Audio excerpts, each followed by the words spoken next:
Kasih karunia dan damai sejahtera Allah Bapa kita dan anaknya Tuhan Yesus Kristus menyertai saudara. Amin. Shalom, saudara-saudari yang terkasih di dalam nama Tuhan Yesus Kristus. Senang bisa menyapa saudara di tempat saudara berada hari ini, dalam dimensi yang berbeda tetapi dalam dunia yang sama. Sebagai insan yang diciptakan untuk Tuhan, sebelum kita melakukan rangkaian aktivitas kita pada hari ini, marilah kita mengawalinya dengan mendengarkan firman Tuhan.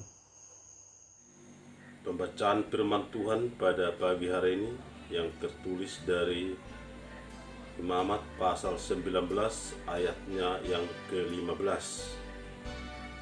Janganlah kamu berbuat curang dalam peradilan, janganlah engkau membela orang kecil dengan tidak sewajarnya, dan janganlah engkau terpengaruh oleh orang-orang besar, tetapi engkau harus mengadili orang sesamamu dengan kebenaran.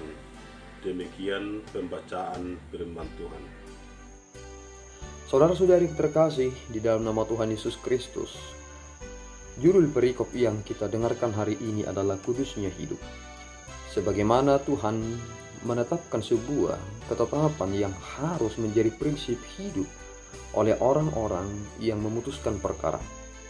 Seperti yang kita pahami bahwa bangsa Israel adalah bangsa perjanjian yang dimana setiap pergerakan mereka memiliki batasan-batasan, sehingga mereka tidak boleh bertindak sesuka hati mereka atau memutuskan suatu perkara dengan sewenang-wenangnya. Dan lihatlah bagaimana rujukan kekudusan itu yang memasuki ranah pengadilan. Ketika dikatakan, janganlah kamu berbuat curang dalam peradilan. Kebanyakan memang ketika kita melihat jika uang dan kekuasaan masih mempengaruhi dalam ranah pengambilan keputusan, maka akan terlihat di sana ketimpangan dan ketidakmampuan peradilan itu untuk memutuskan perkara dengan baik. Lihatlah apa yang mempengaruhi suatu kebenaran itu menjadi suatu hal yang dapat disangkal. Itu karena kejahatan yang sudah dimanipulasi oleh uang yang menyuap mereka yang memutuskan perkara, dan akibatnya mereka memutuskan dengan salah. Dan dikatakan juga dalam nas hari ini, janganlah engkau membela orang kecil dengan tidak sewajarnya, dan janganlah engkau terpengaruh oleh orang-orang besar, tetapi engkau harus mengadili orang sesamamu dengan kebenaran. Prinsip dalam pengadilan itu adalah kebenaran.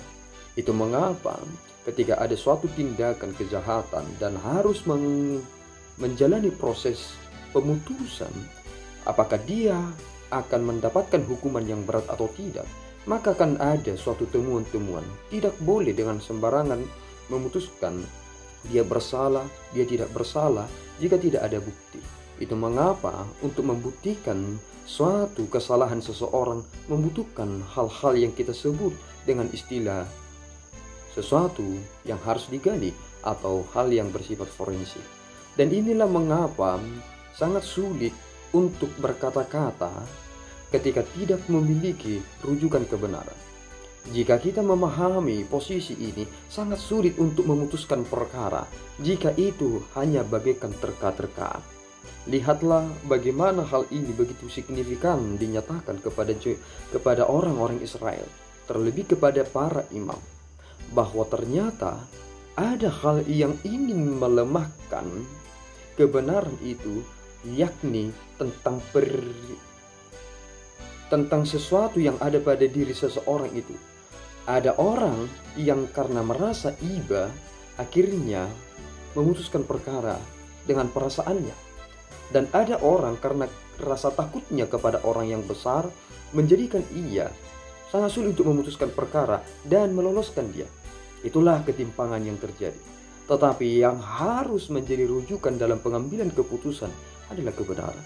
Mengapa kebenaran menjadi rujukan akan kebenaran, akan pengambilan keputusan itu? Karena ternyata jika putih adalah putih, hitam adalah hitam. Tidak boleh kebenaran itu dicampur adukkan dengan perasaan, dicampur adukkan dengan rasa takut. Tidak boleh kebenaran itu dipengaruhi oleh kepentingan pribadi, tidak boleh kebenaran itu dipengaruhi oleh besarnya keuntungan yang diterima jika meloloskan sesuatu. Tetapi rujukan kebenaran itulah sebenarnya menjadi penekanan akan kehidupan orang-orang yang memelihara kekudusannya. Maka saudaraku, peliharalah kebenaran itu. Maka kita akan melihat betapa indahnya untuk menjadi orang yang bertanggung jawab dalam kekudusan hidup itu. Tidak melihat suatu perkara dengan timpang, tetapi melihat segala sesuatunya untuk memutuskan itu sesuai dengan kebenarannya. Maka lihatlah bagaimana Tuhan mewujudkan kebenaran itu. Kita telah mendapatkan pembenaran dalam aspek forensik. Kita telah mendapatkan pembenaran dalam aspek hukum. Itulah yang dinyatakan di dalam Kristus sebagai rujukan yang utama, sehingga kita mendapatkan kekudusan kita kembali sebagai orang yang telah diselamatkan. Tuhan Yesus memberkati kita berdoa. Ya Allah Tuhan kami bersyukur atas anugerah-Mu. Terima kasih Bapa atas firman yang boleh kami dengarkan, sehingga kami tidak memutuskan segala sesuatu dengan timpang, dengan perasaan kami sendiri, dengan merasa iba karena mereka kecil, dan karena ketakutan karena mereka besar. Tetapi segala sesuatunya harus kami buktikan dalam kebenaran.